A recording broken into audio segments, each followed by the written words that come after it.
Hey y'all, good afternoon. It's Ned over My Philippine Dreams and to the E to the D over at MPD, coming at you from Dumaguete City, the city of gentle people, Negros Oriental, the Philippines. Area code 6200 for anybody interested in contacting our fan club. Amazon, Firestick, and Netflix. That's what we're going to be talking about today. When I was back in the US this past May, I picked up one of these little Fire Sticks. They actually look like a big USB thumb drive, and inside there's all kinds of magical apparatuses that allow you to stream television shows, movies, sporting events, documentaries, you name it. Basically you can do it with a Fire Stick. There's also a larger version of this that is the Fire TV box, I believe. It's got more memory, so you can do a little more stuff with it when it comes to gaming, but I wouldn't be gaming on one of these things anyways because I have a PS4. And it also allows you to connect directly to the Ethernet so that you can get a better signal. This is actually right next to our Wi-Fi, so it actually works pretty well. Netflix is pretty new to the Philippines. It just came recently. Before, you had to basically use a VPN, a virtual private network, to connect to the US Netflix, but now they got it in the Philippines. It doesn't have quite the amount of content that the United States has, but maybe they'll work on that over time. The thing is I haven't watched television shows for about 3 or 4 years, other than like Breaking Bad and some of the other big ones. So there's a lot of shows and a lot of documentaries and a lot of movies I haven't seen.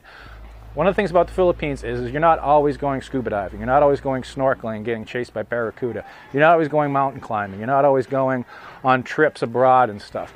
A lot of times you got downtime, and you got to have something to do in that downtime, and Netflix and Firestick seem to fit that pretty well. But enough of me babbling about it. Let's go inside and check it out. I'll set it up and we can see how it works. Alright, so I got the TV fired up, and now we're going to turn on the Firestick. The Firestick is plugged into one of the back HDMI ports, and the micro USB power supply is plugged in as well. So we're going to fire it up. Ta-da! So there you go. This is basically your home screen when you turn on your Fire Stick, and you got access to your Netflix accounts. These are just some browser type things. You got free games, you got some movies and stuff, and you got apps that you can download. You can also, if you got Amazon Prime, you can watch a whole bunch of original series, streaming movies, TV shows, all that. I don't have Amazon Prime, but I might check it out at some point. What I do have is Netflix. And as I mentioned before, this is Netflix right here. It works very well. Streaming in 720p. I don't know, I have the standard plan, which is 460 pesos a month. The lowest non-HD plan is 370 pesos a month. Then you get the mid-range plan for 470, which has HD, and you can have it on 2 screens. So I'm probably going to share it with my sister. And there's also a super high definition one, but depending on your internet speed in the Philippines, you're probably going to have a hard time with that one. Stranger Things is up, obviously. Love Stranger Things. I watched Cosmos recently. Got to check out Spartacus. I want to check out Orange is the New Black. I heard some good things about that. Of course, Dexter. All these shows, I saw all the Breaking Bads, of course, but a lot of these shows that have come out in the past 3 years, I haven't seen. And they're all available for HD streaming on Netflix Philippines, which is pretty cool. Now, if you want to use your American Philippines Netflix account, that's not a problem.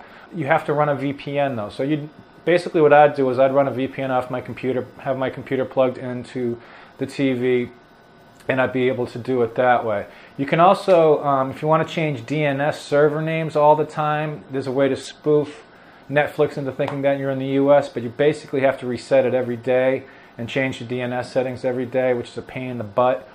Or you could get a VPN integrated router, which you can get on eBay. They're already all set up. You can run VPNs right through your router, and you can plug that directly in, and you'll have no problems getting US Netflix. But as far as Netflix Philippines is concerned, I'm very happy with their selection. And I got a lot to watch. There's a lot to catch up on. The great thing about it is the first month is free, and if you don't like it, you can always cancel at any time. And for 470 pesos a month, it's not too bad for all this stuff. So I'm pretty happy with it. Alright, and another thing that's cool about the Fire Stick, and it works really well. I'm very happy with it. I'm glad I brought one over. Once you get Kodi installed, you can download these other programs such as Exodus, Men in Tights, which is like wrestling stuff, all wrestling channel, of course. You got your YouTube. You can always get more, but Exodus is pretty insane. It has a huge selection. It's like the Exodus and Genesis are the go-to ones that many people use. And the number of streaming TV shows is just insane. So we'll fire up Exodus, we'll go to TV shows, we'll go to networks to see what networks are available. So you basically got everything. You got A&E, ABC, AMC, Adult Swim, Animal Planet, Audience, BBC America, BBC, blah, blah, blah. It goes on and on and on and on. Let's go to HBO for a minute, see what's available on HBO through Kodi. And again, you're not actually paying for this stuff, so it is piracy, so I'm not actually going to play anything. But somebody who was doing this before me said that it streams HD very well. So you got Game of Thrones, you got Veep, Silicon Valley, Curb Your Enthusiasm. Oh, I love that show. The Leftovers, Vice Principals, Ballers, Sesame Street. If you got kids, you got Sesame Street. Man, I didn't even know they were still doing Sesame Street. That shit's crazy. And basically everything. I'm sure they got Bill Maher on here somewhere. Yeah, Real Time with Bill Maher. Love that show. So again, setting up Kodi on the Firestick is very straightforward. It's so easy a caveman can do it because I did it. Netflix Philippines is working really well. Keep in mind that we have PLDT 8 megabit per second, which costs 2,600 pesos per month. I've been very happy with PLDT. It's been working really well. So that's my report on Netflix and the Amazon Firestick. 2 thumbs up for all this technology. Things are moving along ever since Duterte got elected. Woohoo!